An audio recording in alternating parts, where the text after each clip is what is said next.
Hola, ¿qué tal? Buenas noches, bienvenidos. Esto es Zona Franca. La mayor novedad en la Cámara de Representantes es sin duda la inclusión, la llegada de las 16 curules de paz que han estado exentas, y no han estado exentas, no han sido ajenas a polémicas, pues son pocas las denuncias que apuntan a que las víctimas no lograron quedarse con los escaños. Incluso está allí el hijo del ex jefe paramilitar Jorge 40. Les hablo de Jorge Rodrigo Tobar, que fue elegido, escuchen ustedes, para representar a las víctimas del departamento del Cesar, La Guajira y el Magdalena, donde tenía injerencia su papá, desatando una gran polémica. En cuanto al tema político, los ganadores fueron el Partido Liberal, que obtuvo la mayoría de curules; en segundo lugar el Pacto Histórico y el Partido Conservador, un panorama muy similar al del Senado de la República. Y en cuanto al más afectado, el más golpeado y el más castigado en la votación, sigue siendo el Centro Democrático, castigado en las urnas, pues pasaron de 32 curules a 15. ¿Qué pasará en la Cámara de Representantes con sus nuevos integrantes y qué proyectos presentarán cuando se posesionen, cuando se vean por primera vez cara a cara los parlamentarios? Bienvenidos, ese es el tema de debate esta noche en Zona Franca.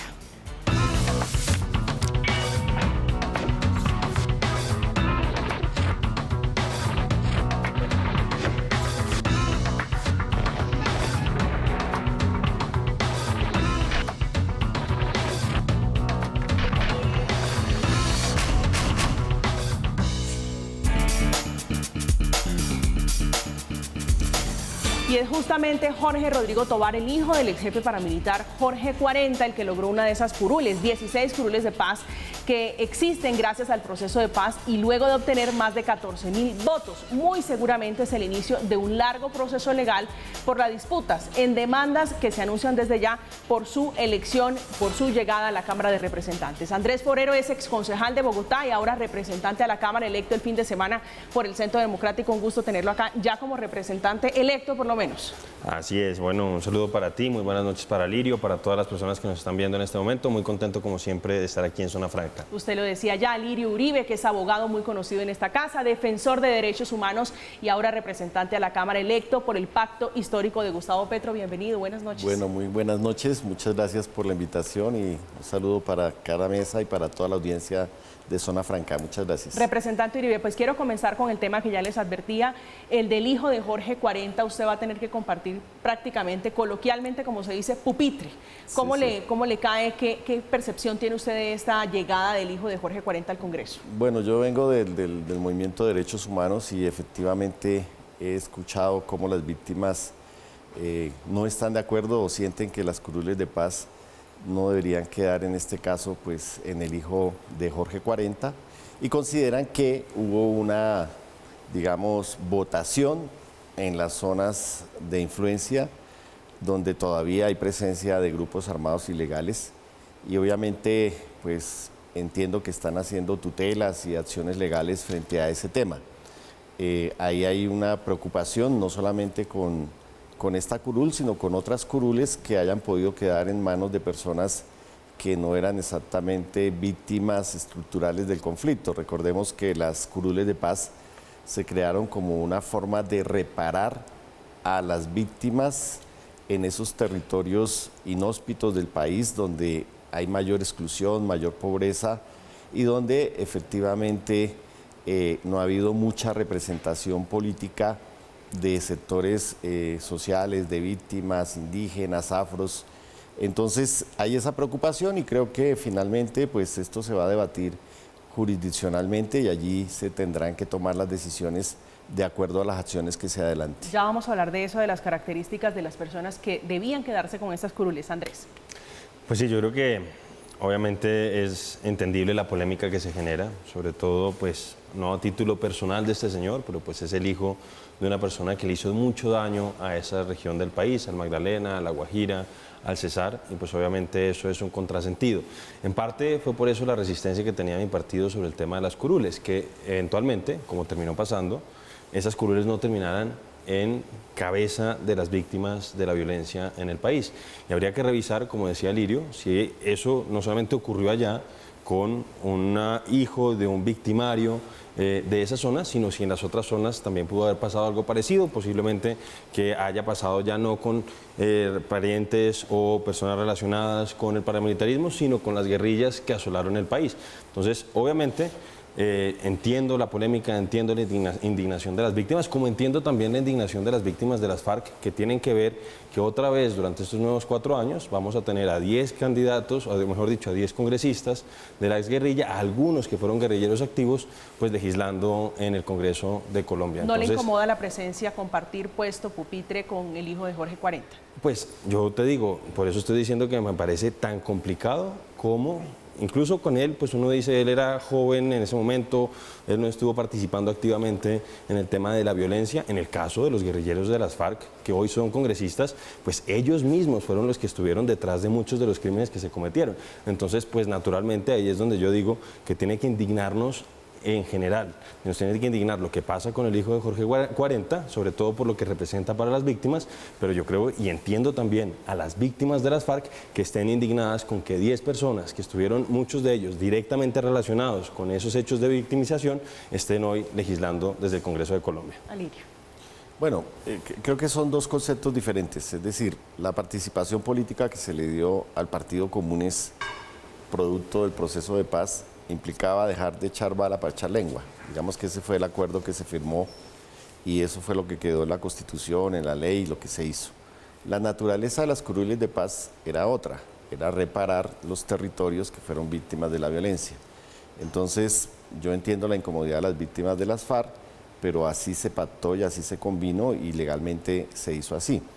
Lo que pasa es que en las curules de paz se colocaron exigencias mucho más rigurosas que las que nos colocaron a los demás candidatos, por ejemplo en términos de financiación de las campañas, bueno, en muchos temas de control, y eso se tradujo en que la registraduría tampoco desembolsó oportunamente los recursos para que los miembros de los candidatos a las curules de paz pudieran hacer sus campañas, y tampoco podían hacer campaña con donaciones privadas porque digamos, los dineros eran solamente estatales. Entonces, eso llevó a que estas personas, algunas veces por la presión, por la violencia en los territorios, no pudieran hacer campaña y que esto fuera aprovechado por otros candidatos que sí lo pudieron hacer y que invirtieron recursos no sé de dónde para hacer esas campañas. Creo que todo eso se va a ir depurando posteriormente en estrados judiciales. Representante Forero. No, yo en eso coincido con Alirio y vuelvo a insistir, aquí el problema es una persona que está asociada al dolor en esas regiones, que esté hoy como representante de las víctimas y que en parte era la preocupación que nosotros teníamos, porque en este caso pues es de ese signo, entre comillas, vienen personas que están relacionadas con el paramilitarismo en la región, pero en otros lugares del territorio nacional. Yo, por ejemplo, conocí a un amigo que tuvo dificultades para hacer campaña en esas zonas de violencia, en esas zonas de las circunscripciones de paz y porque lamentablemente disidencias de las FARC no lo dejaban hacer campaña libremente. Desde su partido, el Centro Democrático, ha habido voces que dicen que este muchacho, Jorge Tobar, el hijo de Jorge 40, es víctima del conflicto. ¿Usted tiene la misma lectura? Pues yo no sé si alguien de mi partido ha dicho eso, la verdad es que él mismo se ha catalogado como víctima, pero después se enredó en la entrevista que yo le vi, la verdad vi solamente esa parte, pero vuelvo a insistir, yo estoy de acuerdo con la indignación que están sufriendo las víctimas del paramilitarismo en Cesar, en Guajira, en Magdalena, que esta persona haya llegado, pero vuelvo a insistir en que es una indignación similar a la que sienten las víctimas de las FARC cuando ven que las personas que les hicieron tanto daño, por ejemplo las mujeres de Rosa Blanca, que ven hoy sentados en las curules del Congreso a quienes en algunos casos de manera directa, según ellas, las violaron. Entonces, yo entiendo esa indignación que están sintiendo en este momento las víctimas del paramilitarismo. Me parece además que, como dice Alirio, pudo haberse presentado una serie de circunstancias que desvirtuaron la naturaleza misma de esas curules, pero creo que debe generarnos la misma indignación lo que pasa con los exguerrilleros de las FARC hoy sentados en el Congreso de Colombia. Alirio. Bueno, no, yo creo que son de naturaleza diferente. Yo insisto, el proceso de paz permitía la participación política y eran unas curules por asignación directa a los miembros de las FARC que se volvían partido político y que hoy se llaman comunes, que también el electorado de alguna manera los ha castigado. Creo que sacaron 31.000 votos en ese es otro capítulo, el país les está mandando un mensaje claro. En las elecciones. Y dos, otra cosa era diferente, eran las curules de paz que era para darle participación política a los que nunca lo han tenido. Y si ahí se cuelan victimarios de un lado o de otro lado, pues obviamente eso está desnaturalizando las curules y obviamente van a haber demandas y van a haber acciones legales seguramente frente a varios de estas personas, porque al parecer sectores políticos tradicionales o peor, grupos armados que pueden tener todavía incidencia en algunos territorios, pudieron colocar votos o mover votos de cara a que estas personas llegaran. Entonces, obviamente, eso está desnaturalizando totalmente la figura de las curules de paz. Yo quiero, para que salgamos de este tema, para que vayamos concluyendo el tema de las curules especiales de paz, plantearle la siguiente situación, porque esta discusión sobre quiénes debían y quiénes efectivamente llegaron al Congreso parte de la base de dos tipos de víctimas, las víctimas directas e indirectas del conflicto armado. Y déjeme preguntarle si usted, que es un hombre curtido en la defensa de los derechos humanos, que conoce tal vez como muy pocos en el país este asunto, considera que Jorge Tovar, el hijo de Jorge 40, es o no víctima del conflicto, de su papá. Bueno, él dice que está certificado por la unidad de víctimas. No conozco por qué situación o por qué hechos, no sé. Eso será lo que será objeto de debate judicial. No, pero le pregunto a usted como experto en derechos humanos. O sea, es posible que por la acción militar de su padre, él hubiese sido perseguido, su familia, no tengo idea, no lo conozco, no lo sé. Pero obviamente no podría uno atribuir esa propia culpa del padre sobre la familia, digamos, a un hecho de victimización. No conozco más hechos, no sé. Lo que queda claro es que hubo presiones, o es lo que están diciendo las víctimas, no yo, lo que han dicho las víctimas en esos territorios, para que esa curul quedara en manos de alguien que ejerció un poder muy fuerte en esas zonas, precisamente como comandante paramilitar. Entonces yo no podría calificarlo, no conozco la vida de él, la situación de él.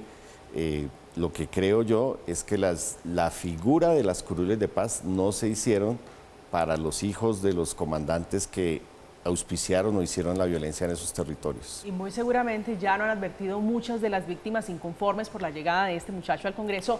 Va a haber una puja, una demanda buscando tumbar, buscando quitarle esa curul. Pero para hablar en términos generales, ustedes, en el caso de Andrés, que llega como cara nueva al Congreso de la República, quiero pedirle al equipo de producción si nos ayuda con la composición nueva de la Cámara de Representantes.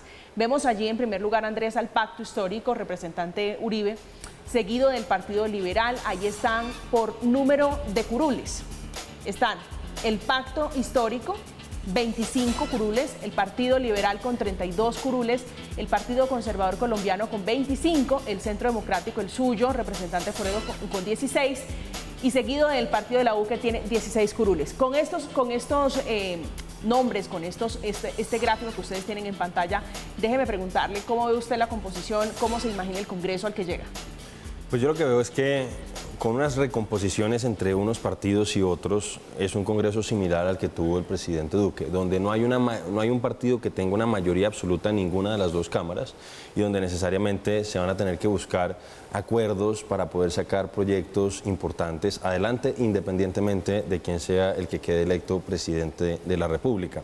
Porque a diferencia de lo que ocurre en otras democracias, la nuestra, sobre todo después de la Constitución del 91, implicó una atomización de las fuerzas políticas. Y si tú te das cuenta, tú puedes ahí revisar, y por ejemplo el Pacto Histórico, que tuvo una votación significativa, hay que reconocerlo, no tiene hoy mayoría en ninguna de las dos cámaras. Hoy por hoy tiene 16 senadores y tiene 25 representantes a la Cámara. Creo que son un poco más porque en algunos casos hicieron alianzas en algunos territorios, entonces creo que eso sube un poco más, pero tienen que buscar alianzas y de hecho cuando uno busca los aliados naturales que podría tener el Pacto Histórico, por ejemplo con los representantes de la exguerrilla de las FARC, con algunos de los miembros del Partido Verde, etcétera, etcétera, tampoco les da para tener mayoría en la Cámara de Representantes ni en el Senado. Entonces, en ese sentido, yo lo que pienso es que es un Senado relativamente equilibrado, donde yo espero que independientemente de quién llegue al poder, se busquen consensos, se busquen acuerdos políticos para sacar adelante las reformas, de tal manera que no sean muy radicales como algunas de las propuestas que ya se han hecho en esta campaña presidencial. Ya vamos a hablar de esas propuestas, algunas muy polémicas, Alirio. No, yo estoy de acuerdo en el análisis, o sea, si miramos el Senado, En el Senado hay representación política más o menos de 14 partidos políticos. Entonces es totalmente normal en un régimen de partidos, pues que en medio de 14 partidos, pues ningún partido va a poder tener la mitad más uno de una corporación como el Senado. En la Cámara, que es mucho más democrática que el Senado, digamos, en el sentido de la representación de los territorios, porque no sé si se nota, pero creo que hay 19 departamentos que no tienen senadores, mientras que en la Cámara todos los departamentos tienen senadores, ¿no? Representación de representantes, gracias. Entonces, obviamente, en la Cámara no están solamente los 14 partidos, sino que están las coaliciones territoriales. Entonces, por ejemplo, nosotros, y aquí faltan muchos partidos pequeños, es decir, Maíz, bueno, mucha gente tiene curules, una curul, el Partido de Dignidad tiene una curul, bueno, y hay alianzas. Entonces nosotros contabilizamos 30 curules con las que tenemos en alianza con el Partido Verde, con otros partidos, pero obviamente esto es normal. O sea, ningún grupo político puede tener una mayoría en ninguna corporación pública con la cantidad de partidos que están jugando. Pero si uno lo mira en términos de lo que aspiraba su líder político, que es Gustavo Petro, que aspiraba a tener 30 curules, ¿esto es una derrota? No, nosotros creemos, no, por un lado estamos recuperando otros senados porque no nos contabilizaron 29.000 mesas, que es el 26% de los votos. En cámaras, nosotros creo que con esas 25 más las 5 que están en coalición, podemos tener 30, teníamos 3 cámaras, 4 cámaras en el periodo pasado, y pasar a 30 en esas condiciones, pues para nosotros es un crecimiento exponencial. Y obviamente eso no quiere decir que nosotros vayamos a decir de entrada que tenemos las mayorías ni en el Senado ni en la Cámara. El pacto histórico tiene que llegar a un proceso de concertación, si somos gobierno, que es lo que aspiramos a hacer en la primera vuelta, para tratar de construir una bancada de gobierno. Y obviamente eso lo hacen todos los partidos cuando llegan al poder, de tratar de construir una bancada que le apruebe el plan de desarrollo, las leyes de presupuesto, las reformas banderas que tenga el gobierno de turno. Entonces a mí me parece que lo que pasó fue normal.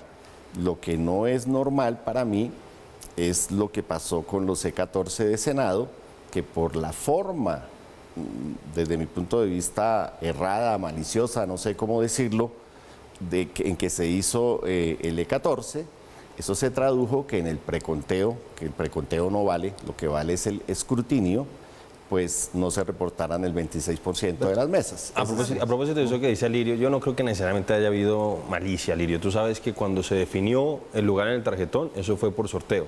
El Centro Democrático en el pasado, también cuando ha tenido listas cerradas, también, entre comillas, fue víctima, voy a decir que fue víctima, entre comillas, de esa situación, y también recuperamos una cantidad significativa de votos en el ejercicio del escrutinio. Entonces yo no creo que haya habido mala fe. Si se tiene que revisar y ustedes pues son capaces de recuperar algunos votos de esa manera, pues obviamente de eso se trata ese ejercicio de escrutinio. El preconteo es solamente una indicación.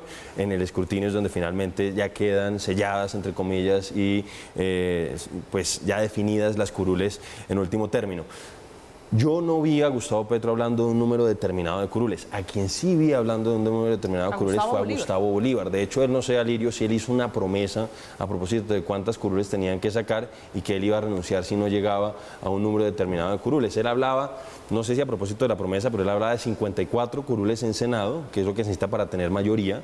Realmente son 55 las que se necesitan, y en el caso de la Cámara es un poco más, son 176, entonces es un poco más de las que se necesitarían para poder tener mayoría, serían 87. En principio, él había dicho que si no tenían ese número de votos, él, hasta donde tengo entendido, iba a renunciar. No sé si lo va a hacer o no finalmente, pero lo que uno ve es que sí, tuvieron un crecimiento importante. Alirio, cuando dice que pasaron de 3 a 30, o por ejemplo, de 4 senadores, incluyendo a Gustavo Petro, a 16, pues pasa por alto de que realmente tenían más senadores hoy por hoy. Tenían a Roy Barreras, tenían a Benedetti, tenían a los los 5 senadores del Polo Democrático, excluyendo posiblemente a Robledo, que decidió escindirse, tenían a los 4, entonces sí tienen un crecimiento, sin duda, pero... que se le fue a ustedes, es un disidente y se fue al Centro Democrático. Él se vino con nosotros al Centro Democrático, pero entonces yo lo que digo es, sí hubo un crecimiento, sin duda, pero tampoco es el crecimiento que están planteando algunas personas, porque si tú te das cuenta, ahí mal contados había prácticamente 10 senadores. En Senado tienes razón, en Senado duplicamos y si recuperamos 2 o 3 curules más, pues es más del doble de lo que teníamos en Senado. Pero en cámaras teníamos 4 y ahora tenemos 30, o sea, es claro que el crecimiento es plausible porque hubo una mayor participación en las regiones. No, yo no digo que no hayan crecido, sin duda crecieron. Pero obviamente... Pero lo que digo es que hay que sumar todos los partidos, todos los movimientos que están englobados bajo esa gran sombrilla que se llama Pacto Histórico, que está el Polo Democrático, está el Maíz, hay muchos de esos partidos, entonces ahí es donde yo digo que ahí se matiza un poquito ese crecimiento que tuvo el Pacto Histórico. Hablaba Gustavo Bolívar de la posibilidad de sacar, si mal no recuerdo, 5 millones de votos y que si eso no ocurría él iba a renunciar, se lo recuerda Andrés Forero. ¿Usted ha podido hablar con él, le ha dicho algo al respecto de eso? Porque efectivamente eso no pasó. No hemos hablado, ¿no? Ahora, en la consulta sacamos más de 5 millones de votos. Pero él hablaba del Congreso de la República. Hablaba del Congreso, no, sin letra pequeña, Lirio. Pero no he hablado nada con él. Ustedes habían advertido fraude, lo hizo el doctor Gustavo Petro al comienzo, en la mitad, durante toda la campaña hablaba de fraude. Hoy ustedes menciona, Gustavo Bolívar, exactamente 6 curules aproximadamente que subirían con el conteo que se está haciendo. ¿Cuántos votos han podido recuperar hasta ahora? Yo lo que creo, cuando hay elementos del fraude que nosotros no podemos controlar en una vigilancia electoral, como por ejemplo la compra masiva de votos. O sea, eso es innegable. Aquí nadie puede negar que se compran votos en Bogotá y en muchas regiones del país. Y eso siguió ocurriendo. Hubo constreñimiento a los electores desde cargos, desde entidades públicas, contratistas, empresas privadas.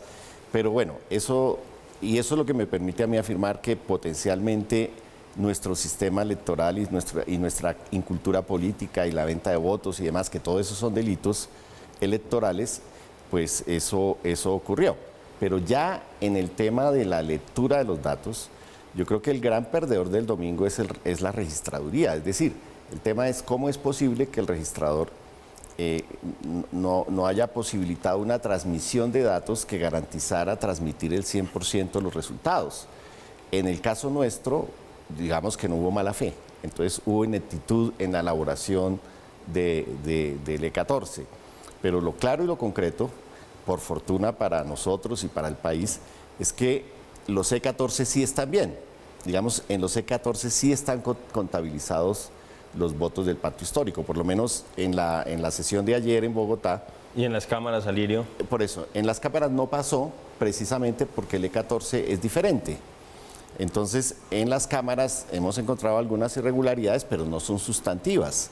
Aquí el tema es que estamos hablando del 26% de la votación a Senado. ¿Estos 300.000 votos son para Cámara o Senado? Senados. Yo preguntaba lo de las cámaras, María Camila y Alirio, porque realmente cuando uno ve la diferencia entre Cámara y Senado en el Pacto Histórico, yo vi, por ejemplo, Valle y Bogotá, hay una diferencia, pero hay un elemento que también lo explica Lirio, y es que en Senado ustedes competían con un partido o con una lista relativamente similar a la de ustedes, que era la de Ciudadanos. Entonces, es posible, yo creo que seguramente ustedes van a subir un poco, pero yo no creo que vayan a subir las 6 curules que está diciendo el senador Bolívar, y lo digo por esto, en el caso, por ejemplo, de Bogotá, yo estuve viendo más o menos, Senado fueron casi 690.000 votos. En el caso de Cámara superaron un poquito los 800. Y sin duda, ahí posiblemente consigan algunos adicionales, pero es que aquí la lista del gobernador de Magdalena, el señor Caicedo, pues tuvo votos significativos. Fueron casi 430.000 votos que pues obviamente le competían directamente al Pacto Histórico. Entonces yo creo que en parte eso explica ese diferencial de votos entre Cámara y Senado. Claro. Si tú me dices que los de Cámara están relativamente bien, pueden ustedes crecer, pero no creo, sinceramente y humildemente lo digo, lo que está planteando Gustavo Bolívar. Tiene razón, o sea, nosotros no vamos a igualar los votos de Cámara a Senado, pero vamos a recuperar solamente en Bogotá 120.000 votos. ¿Tienen alguna explicación ustedes, algún análisis de por qué sacaron más en Senado que en Cámara de Representantes que en Senado de la República? Puede ser por lo que está diciendo Andrés, ¿no? Es posible que porque ellos tenían otras listas al Senado. Por ejemplo, yo estoy seguro que Estamos Listas nos quitó votos, yo estoy seguro que el Nuevo Liberalismo nos pudo también quitar votos, eran listas muy buenas, ¿no? Las del Nuevo Liberalismo. La de Holman, y obviamente Ciudadanos. la de Fuerza Ciudadana, que está con el pacto, pero que tenía lista aparte, ¿no? Y que fueron 430.000 votos. Pero obviamente, pues eso es Holman lo que... Morris, que sacó una votación de 9.000 votos, un poquito más de 9.000 votos. Sí, algo así. Pero la lista Él, fue de no, pero la lista sacó 430.000. mucho más. De hecho, Claro. la cabeza de lista con 170.000 votos, que es Claro. hoy una de las grandes lamentaciones, si se puede decir así, en la política. Déjeme preguntarle ya para que pasemos a temas que usted llamó de propuestas que son controversiales, por la referencia de su jefe de partido, por el expresidente Álvaro Uribe Vélez, que hacía un mea culpa y decía: yo tengo gran parte de responsabilidad, yo sé que usted es un hombre nuevo en la Cámara de Representantes, pero muy seguramente, siendo del Centro Democrático, ha leído lo que ha pasado. ¿Cómo interpreta usted este mea culpa de Uribe? Pues no, yo creo que son varias cosas. Obviamente el presidente de forma generosa asume un poco la responsabilidad de lo que pasó en las urnas. Hay que decir que tampoco fue el hundimiento definitivo del uribismo que anunciaron algunas voces agoreras. Si tú te fijas, efectivamente bajamos 5 curules en el Senado, en el preconteo, y pues tuvimos básicamente las mismas curules que casi todos los otros partidos. Estuvo el Pacto Histórico, que sacó 16 curules, estuvo el Partido Conservador, que sacó 16, estuvo el Partido Liberal, que creo que sacó 15, y después nosotros con el Partido Verde En la Cámara, si no les fue muy bien, ¿no? sacamos. En el caso de la Cámara, que posiblemente pues tiene dinámicas un poco distintas, sí nos disminuimos de manera más significativa, y sin duda pues tenemos que hacer un ejercicio de reflexión y de qué manera podemos volver a seducir, podemos volver a encantar a esas personas que ya votaron en el pasado por nosotros, y podemos tratar de seducir a aquellos que no lo han hecho en el pasado. Pero entonces yo me imagino que lo que plantea el expresidente Uribe a propósito de eso, que él un poco asume esa responsabilidad, es que él es consciente de que ha sido víctima de una campaña de difamación permanente, y que un poco hoy su nombre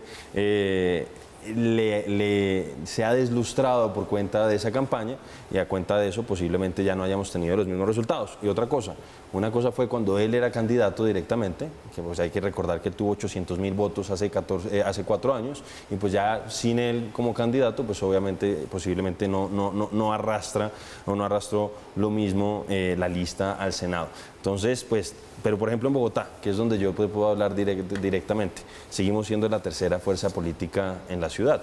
O sea, sí, tuvimos una disminución en la votación, pero históricamente, comparado con lo que tuvimos, por ejemplo, el año 2014, estamos relativamente cerca. Entonces, un poco el mensaje que yo doy es, sí, tenemos que reorganizarnos, tenemos que hacer un ejercicio de discernimiento, de reflexión, de qué es lo que pasó, pero, pues, en buena hora no se acabó el Centro Democrático como estaban planteando algunos de nuestros detractores. Algunos de los detractores. Hoy hablando de mecánica política, estamos hablando ya un poquito más reposados, bajando la espuma de las elecciones del domingo pasado. A propósito, el tema de conversación de las últimas horas ha sido por cuenta del candidato del Pacto Histórico, Gustavo Petro, que hablando de pensiones en un debate entre la revista Semana y el Tiempo, hace una propuesta de utilizar fondos privados de pensiones para financiar, si lo dice él, un poco, repartir un poco de pensiones en el país, con una de sus propuestas polémicas. Esto fue lo que dijo el candidato Gustavo Petro. En lugar de tener fondos privados de pensiones con cotizaciones para ahorro individual administradas al 30% que cobran en un banco, usted manda esa plata a un fondo público, Colpensiones. Con esa plata se paga inmediatamente las actuales pensiones, que hoy está pagando el Estado. Entonces liberas al Estado de 18 billones de pesos anuales. 18 billones de pesos al año. ¿Cómo salió esto, representante Uribe? Bueno, mira, nosotros tenemos dos sistemas pensionales, el sistema de prima media escalonada y el sistema de fondo de ahorro privado individual. Y obviamente lo concreto hoy es que los más de 3 millones, no tengo la cifra exacta de pensionados, los paga Colpensiones, mientras que los fondos privados apenas pagan 200.000 pensiones hoy. Y el promedio de edad de las personas que están afiliadas a los fondos de pensiones privados hoy son de 30 años. Los sistemas pensionales en el mundo siempre están digamos, los pensionados que reciben hoy pensión están subsidiados por los jóvenes que están trabajando y cotizan para pensión, y eso equilibra los sistemas pensionales. Y los que se están pensionando, es que eso es una pirámide, Claro, si claro. se permite Pero la es expresión, cuando se invierte- pero el es problema es decir, cuando es se el invierte la ahorro de vida de pirámide. Por una eso, persona. entonces aquí se invirtió en el sistema de Colpensiones la pirámide. ¿Y qué está pasando? Hoy, cuando la gente se dio cuenta que esos 200.000 pensionados de los fondos privados, en algunos casos están recibiendo el equivalente al 50% de una pensión. O sea, hoy cualquier persona que sea razonable y compare una pensión con el mismo salario de cotización del fondo de pensiones con Colpensiones, automáticamente se va a Colpensiones. De hecho, hay miles de tutelas, demandas de nulidad, muchas nulidades para pasarse del sistema de ahorro privado a el otro sistema. Entonces, ¿qué pasa? Que ese desequilibrio hace que Colpensiones esté desfinanciado, pagando más de 3 millones de pensiones, y los fondos privados tengan una caja de 250, dicen otros, 280 billones de pesos, dicen otro, y que apenas esté pagando 200.000 pensiones. 200.000 pensiones a 200.000 personas, pues adultos mayores.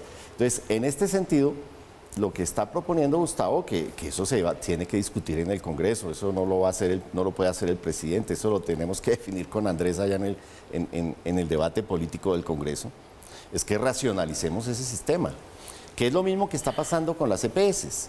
Llevamos 13 EPS cerradas, hace una semana, 2 semanas se cerró otra, ¿cierto? Por el problema de la intermediación financiera en los recursos de la salud. Todo esto son propuestas, o sea, cuando un estadista, cuando una persona como Petro propone este tipo de políticas, pues es para que nosotros lo miremos y lo discutamos en el Congreso. Aquí esos dineros no son de los bancos, esos de las dineros personas. son de los colombianos. Pero Petro ha dicho todo lo Exactamente. De contrario. los Petro ha dicho que ciudadanos esos dineros son de los bancos. No, esos dineros son de los ciudadanos porque son los ahorros de los ciudadanos. Son cuentas de ahorro pensional, sí. son individuales. Entonces, y ahí es donde uno le claro. da susto que Petro esté tratando de meterle la mano. Pero obviamente lo que hay que mirar es cómo se puede racionalizar el sistema para que no se reviente. Porque también ha pasado en otros países del mundo que los fondos de pensiones captan recursos por años, Pero, y cuando eso que llegan usted- la edad de pensionar se declaran en Eso que quiebra. usted- Pero, eso que usted está diciendo. pero, María Camila, a Señor. propósito de eso que decía Lirio y de las experiencias en otros países del mundo, eso que está planteando Gustavo Petro ya se hizo, por ejemplo, en Argentina, donde los Kirchner le echaron mano a los fondos, a las cuentas de ahorro pensional, un poco para tratar de... pues ellos decían que iban a hacer algo parecido a lo que planteaba Gustavo Petro, y finalmente pues se terminó convirtiéndose en un hueco fiscal muchísimo más grande. Hemos visto cómo ellos han tenido que imprimir billetes, que también es otra de las ideas fijas que a veces uno siente que tiene Gustavo Petro para resolver problemas fiscales, y pues la inflación en Argentina, por ejemplo, es bastante elevada, mucho más que la que tenemos aquí en Colombia, que tiene explicaciones diversas, etcétera, etcétera. Pero mira lo que pasa con lo que está planteando Gustavo Petro, y un poco coincidiendo en Alirio con algunos de los temas. Entonces, ¿qué sucede hoy? Tenemos un número determinado de colombianos que está recibiendo su pensión por Colpensiones. Entonces, ¿qué es lo que sucede? Efectivamente, cuando hay en los países desarrollados que tienen régimen de prima media generalizado, lo que ocurre es que son las personas que están trabajando las que garantizan la pensión de las personas que ya están pensionadas, ¿cierto? Pero entonces, esos sistemas tienen 2 retos importantes. El primero es cuando se aumenta la edad media de las personas que empiezan a vivir más tiempo, y eso está pasando en el mundo, no solamente en Colombia.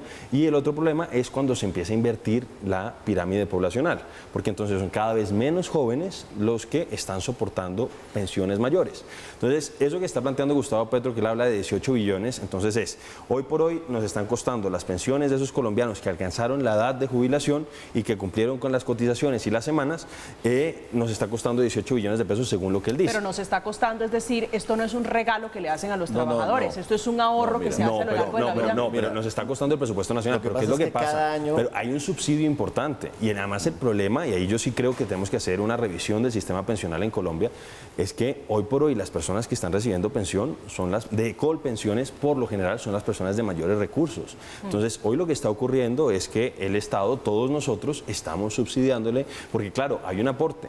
Pero, por ejemplo, te voy a poner en términos grandes, una persona que aporta está recibiendo un subsidio relativamente grande. Creo que yo había hecho el cálculo hace tiempo, no lo actualizo, pero más o menos si una persona recibe hoy 10 millones de pesos mensuales de pensión, su aporte anual era mensual más o menos era de 3 millones. ¿Cierto? Y eso sin tener en cuenta cuánto aportó en el pasado. Entonces, allá hay un hueco grande y entonces con lo que se está planteando por parte de Gustavo Petro, ese hueco no se va a resolver. Por el contrario, se puede terminar agrandando hacia futuro y se puede generar una situación fiscal bastante complicada. Ahora, el problema es que viene de atrás. O sea, ¿por qué cada año toca castigar del presupuesto nacional 18 billones para destinarlo a Colpensiones? Porque los gobiernos de los 70, de los 80... se prestaron la plata de los fondos públicos de pensiones y la dilapidaron y la fueron trasladando paulatinamente al presupuesto nacional. Entonces, a mí me parece que la propuesta que hace Gustavo es novedosa. Es cómo equilibramos el sistema bajo un sistema de prima. Petro habla de los fondos privados, no de Colpensiones, exactamente, es decir, no de tocar Colpensiones, sino de tocar los fondos privados, donde él dice hay 18 billones de pesos que no son del Estado. Es racionalizar los fondos públicos, los fondos de pensiones para que el sistema público se fortalezca y de esa manera el interés general, porque al final, si los fondos privados en 20 años, en 10 años, se arruinan, el fiador es el Estado. Eso está en la ley. Es el Estado el que le tiene que responder a los ciudadanos si un fondo privado se insolventa o viene una pandemia y una crisis o una guerra internacional en Ucrania o lo que sea. El Estado nunca se arruina. Los bancos sí. Y aquí los países han tenido que salir a salvar los bancos. No solamente acá, en Europa, en Francia, en Estados Unidos y demás. Entonces, a mi manera de ver, que esos recursos estén en el Estado, tienen más seguridad que en un fondo pero eso no particular. es garantía nada. Mira lo que pasó en Grecia, por ejemplo, donde hubo recortes al final importantes. Mira lo que está pasando en Argentina. Entonces, ¿cuál es la preocupación que uno tiene? Y entonces yo es lo que digo, creo que estamos mirando mal al problema de la pensión en Colombia. Entonces yo te estaba haciendo las cuentas más o menos ahora ya. Digamos que son 25 salarios mínimos legales vigentes, 25 millones de pesos sobre lo que tú haces la cotización, una persona. Eso en teoría es un 16% del aporte, 4 millones de pesos. Eso tú aportas al mes. Y al final es entre el 50 y el 55% lo que te va a dar el Estado. Entonces, de 4 pasas a prácticamente 12 millones de pesos, que te está subsidiando la diferencia entre 12 y 4 el Estado. Y ahí entonces se genera un hueco enorme y ahí es donde yo creo que deberíamos revisar las cosas, porque no puede ser que tantos millones de colombianos hoy no tengan una pensión y que a las personas más favorecidas el Estado les esté subsidiando la pensión. Yo la pregunta que le haría a los televidentes es, comparen las cotizaciones que se hacen a Colpensiones y que se hacen a un fondo privado. No, seguramente. ¿Y por qué? Los rendimientos son el resultado pero el problema es si esos al rendimientos 50%. Pero el problema es si eso tiene sentido, Alirio. Si eso es sostenible. Pero ese es el tema. No, pero tiene sentido si tú has cotizado toda tu vida sobre 2 millones de pesos y luego te sale una pensión de un salario mínimo, o sea, o de 3 millones. Eso es lo que se tiene que preguntar los colombianos. Pero entonces yo te estoy poniendo este ejemplo de la pensión más alta que se puede, mejor dicho, la cotización sobre el salario más alto que se puede cotizar. Y te estoy mostrando que ahí hay un subsidio enorme. Yo lo que pienso es que se tiene que garantizar un ingreso mínimo. Ahí es donde Petro habla mucho del tema de los pilares, pero el tema, hay un pilar que tendría que ser un ingreso mínimo que se garantizara, pero al mismo tiempo que cada uno cotizara de manera individual. Yo soy partidario ¿Sabes cuál es la diferencia? Es que si los administra el Estado no hay tasa de ganancia. Si los maneja un banco, sí. Y toma esos 18. No es obvia. Es que Alirio, pero dime tú cómo es posible, y te lo pregunto sinceramente, si tú estás cotizando 4 millones de pesos al mes, que después empieces a ganarte 12 millones de pesos al mes por la pensión.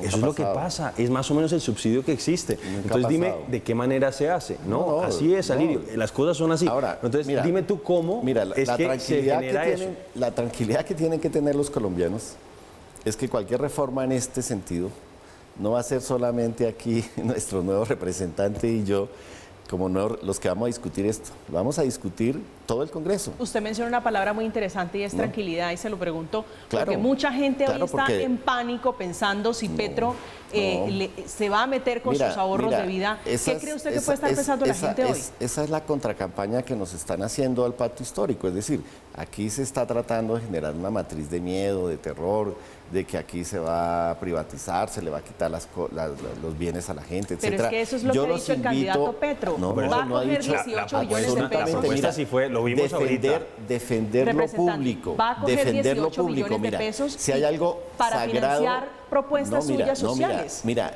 la prueba es fehaciente. Si hay algo que hay que defender, es lo público. Y si lo público hoy nos dice que Colpensiones paga más de 3 millones de pensiones, mientras los privados pagan 200.000, la prueba es que lo que hay que fortalecer es lo público.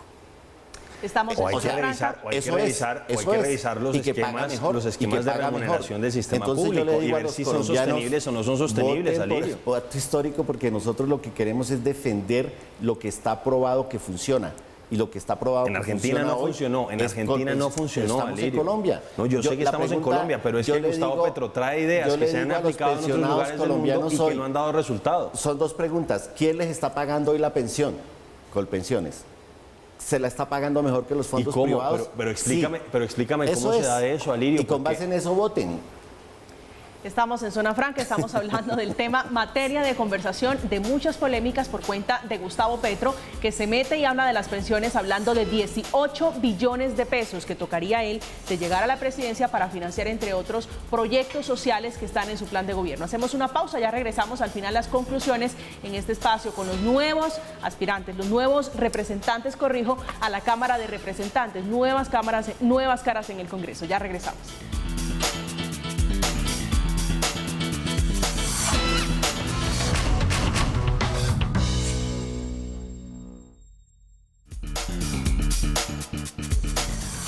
Estamos de vuelta en Zona Franca, un departamento donde el Centro Democrático continuó su dominio. Fue Antioquia, donde el partido logró 5 curules. Estamos hablando de pensiones, estábamos dejando, representante Alirio, lo dejé explicando usted antes de irme a la pausa, sobre el sistema pensional. Le preguntaba yo sobre la tranquilidad y se lo digo porque la conversación en general en redes sociales, en grupos familiares, es si Petro va a acoger o no ese ahorro que durante toda la vida laboral hace un colombiano para financiar sus programas sociales de llegar a la presidencia de la República. No es así.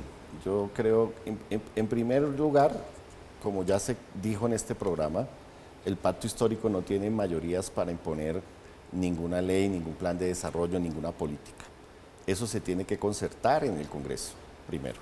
Y eso da la tranquilidad, porque como ustedes ven, son más de 14 partidos que están ahorita con representación en el Congreso. Segundo, no es cierto que lo que queramos es atacar lo privado. Lo que queremos es fortalecer el sistema pensional colombiano, que hoy prueba que el sistema público de Colpensiones paga pues casi el 98% de las pensiones en Colombia, mientras que el privado recoge los recursos y solo paga el 2%. Y hay que equilibrar el sistema entre los mayores y los que están activos.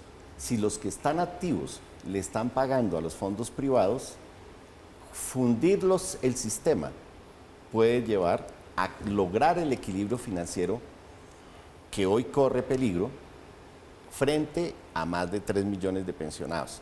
No se trata de hacer caja o de expropiar a nadie, al contrario, se trata de que los usuarios de las pensiones, los presentes y los futuros, tengan un mejor sistema y un sistema más seguro pensional.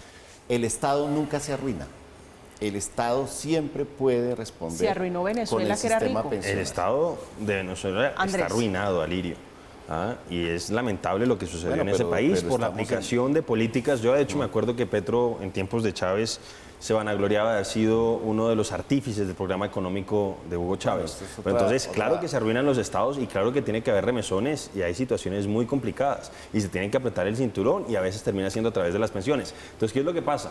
Tú efectivamente hablas de que hoy son muchos los jóvenes que están en los fondos privados. Entonces, un poco lo que plantea Gustavo Petro es que les den al Estado en cabeza de él, si es que él llega, eso es lo que él plantea, esos recursos para que él pueda liberar otros recursos, hacer política con distintos programas sociales y los mete a todos esos a Colpensiones. El problema es lo que yo te decía, cada vez es más grande la expectativa de vida en Colombia y en el mundo, cada vez es adicionalmente más invertida la pirámide poblacional y el tema es cómo se va a sostener a futuro ese sistema, Lirio. Estoy de acuerdo contigo, espera, entonces yo te digo esto, porque tú dices que es que el Estado puede dar unos rendimientos mayores porque supuestamente no hay administración, pero yo te estoy diciendo esto concretamente y tú no me lo has podido, entre comillas, desmentir. Hoy por hoy, si tú estás cotizando con lo máximo, 25 salarios mínimos reales vigentes, 16% es 4 millones de pesos. Y más o menos lo que le da la pensión a una persona que en los últimos 10 años cotizó eso es una mensualidad de 12 millones de pesos. Dime cómo salen esos recursos, de dónde salen. Ahí son, ese diferencial es un subsidio que le dan el resto de los colombianos a esas personas. Que uno puede entender que para las personas de menores recursos eso se pueda justificar en cierta manera, pero para las personas de mayores recursos yo creo que eso no tiene mucho sentido. Y por eso yo creo que hay que revisar la forma en que se está haciendo esa remuneración, buscar ahí sí un pilar que garantice un ingreso mínimo para todos y que todos al mismo tiempo estemos cotizando de manera individual para no tener este tipo de injusticias, porque no es posible que haya tantas personas que no tengan pensión en Colombia y que las personas de mayores recursos hoy tengan un subsidio tan significativo en sus pensiones. Representante Uribe. Una verdad, el 85% de los pensionados en Colombia, tanto en Colpensiones como en los fondos privados, tienen menos de 2 salarios mínimos de pensión. O sea, no es cierto, pues, no. Pero tú has visto... Bueno, perdóname que yo te deje. Segundo, nosotros tenemos que balancear el sistema. Y la forma de balancear el sistema es generando empleo digno. Aquí, con la pandemia, se perdieron millones de empleos, por un lado. Por otro lado, el 50% de la economía hoy es economía popular que no cotiza a los sistemas de pensiones, porque son los BEDS o no tienen sistemas de seguridad social. Entonces nosotros lo que tenemos es que reactivar la economía, generar empleos dignos para que el sistema, para que esa masa de gente que trabaja entre al sistema pensional y podamos reactivar la economía y a la vez enriquecer y entrarle recursos al sistema pensional y equilibrar el sistema entre los jóvenes que hoy trabajan y aportan y los mayores que ya están pensionados y que reciben. Entonces, que esos mayores que reciben, no olvidemos que duraron toda la vida cotizando y eso tenía unos rendimientos financieros. Otra cosa es que gobiernos anteriores hayan utilizado los recursos pensionales y le hayan trasladado la carga a las leyes de presupuesto cada año.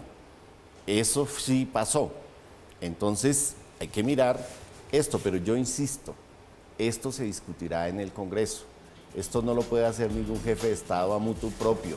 Esto se discute en leyes, en reformas. Lo que va a pasar con la salud, lo que va a pasar con la educación, los pactos que nosotros estamos proponiendo de garantizar gratuidad y mayor cobertura en educación, mejor calidad, etcétera. Todo eso lo vamos a discutir contigo en el Congreso. Alirio, pero eso va a ser así. Una cosa, obviamente debo revisar, porque hace rato no me metía a fondo en el tema pensional y debo actualizar algunas de las cifras que tenía en la cabeza. Y tú tienes razón, hoy por hoy no son muchas las pensiones significativas, pero es que estás dejando de lado, y bueno, tú lo señalabas, y es que la gran mayoría de las personas ya en edad de jubilación en Colombia no están recibiendo pensión. Y una cosa que tú dejas de lado es que en esos 2 millones, o lo que tú hablabas de 3 millones de personas que hoy están recibiendo pensión por Colpensiones, un quintil solamente creo que representaba el 60% de los subsidios del Estado. Ahí es donde yo te digo que si queremos realmente resolver ese problema, hay que ver qué es lo que está pasando, porque tú dices que se han aportado, sí, yo no digo que no. De todas maneras tienes que recordar que la pensión final, la que se liquida, es en función de los aportes de los últimos 10 años, ¿cierto? Entonces eso favorece a las personas de mayores recursos. Entonces, ¿qué ocurre? Que tú le estás dando, vuelvo a poner el ejemplo, 4 millones de pesos al sistema y te va a dar 12 millones de pesos. Eso, un rendimiento de más del 300%, pero mira, no sé de dónde puede salir. Por devaluación de salarios, tú no podrías darle la pensión con base en los 30 años que cotizó, 10 años, porque si no, tu capacidad adquisitiva no se nivela, ¿no? Estamos en Zona Franca, estamos hablando de pensiones, un tema que nace del jefe del Pacto Histórico, Gustavo Petro, que a propósito de ese partido dio la sorpresa en Bogotá y logró 7 curules doblando al Partido Verde, que obtuvo solamente 3. Ya regresamos.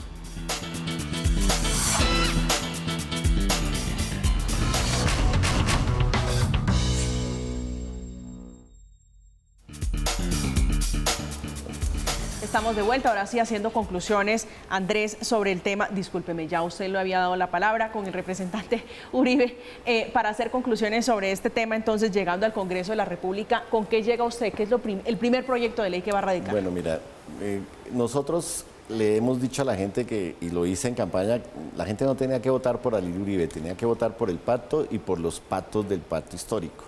Y ahí hay varios pactos. Hay un pacto que tiene que ver con la paz total, por ejemplo, y ahí hay temas pendientes en cuanto a la jurisdicción agraria, en cuanto a la reforma política, en los temas de política antidrogas. Bueno, ahí hay una cantidad de temas y ahí hay una agenda legislativa. Pero también tenemos un pacto por la educación y ahí hay reformas constitucionales, reformas de la ley estatutaria de educación, de la ley 30, que se harán concertadamente con los sectores involucrados en el mundo educativo para discutir cómo mejorar la cobertura y demás. Eso en nada afecta a la educación privada, todo lo contrario, hay que estimularla, hay que fortalecerla. Lo que hay que garantizar es que para el caso de Bogotá, de 100 bachilleres que terminan el bachillerato, solo 17 están yendo a la universidad, los otros no están yendo. Tenemos unas normas, también unas propuestas para la reactivación económica. ¿Qué pidieron los jóvenes durante el paro? Pidieron trabajo y educación. Hay unos temas que tienen que ver con la policía, la reforma a la policía, el cierre del SMAT. Esos temas hacen parte también de la agenda. Son muchos temas, pero no son los temas de Alirio Uribe, son los temas del pacto histórico. Andrés. 2 proyectos de ley y un proyecto de acto legislativo. El primero, eliminar la deudería de Bogotá, nos cuesta 22.000 millones de pesos al año, María Camila, y lamentablemente la alcaldesa lo convirtió en un fortín burocrático al servicio de sus aliados políticos. Segundo, que en aquellos lugares del país donde el pico y placa, como en Bogotá, exceda las 10 horas diarias, se permita, modificando la ley 488 del 98, un descuento hasta el 30% en el impuesto de vehículos. Y el proyecto de acto legislativo, que espero que Alirio me acompañe, está relacionado con esa sinvergüencería que vivimos en Bogotá, donde la esposa de la alcaldesa se lanzó al Senado. Hay que modificar la Constitución, artículo 179, y lograr que ni los esposos, papás, hijos, los parientes más cercanos de los alcaldes o alcaldes de Bogotá o gobernadores en ejercicio puedan lanzarse al Senado, porque lo que vimos en Bogotá con Claudia López y Angélica Lozano no se puede volver a repetir. Andrés Forero, nuevo representante por el Centro Democrático, esta noche aquí en Zona Franca, un gusto tenerlo acá. Muchas gracias. Y Alirio Uribe, usted, un gusto. Alirio Uribe, que repite, ¿tiene expectativa que con este nuevo Congreso sí pueda sacar adelante sus propuestas? Tengo expectativa de que seamos bancada de gobierno, entonces no estaremos atajando micos, sino haciendo leyes. Un gusto tenerlo acá esta noche. Muchas gracias. Gracias. Como siempre, un gusto con ustedes, por la compañía, por la sintonía. Feliz resto de noche. Llegamos al final de Zona Franca. Que descansen. Mañana tenemos una cita también aquí a las 9 en punto de la noche.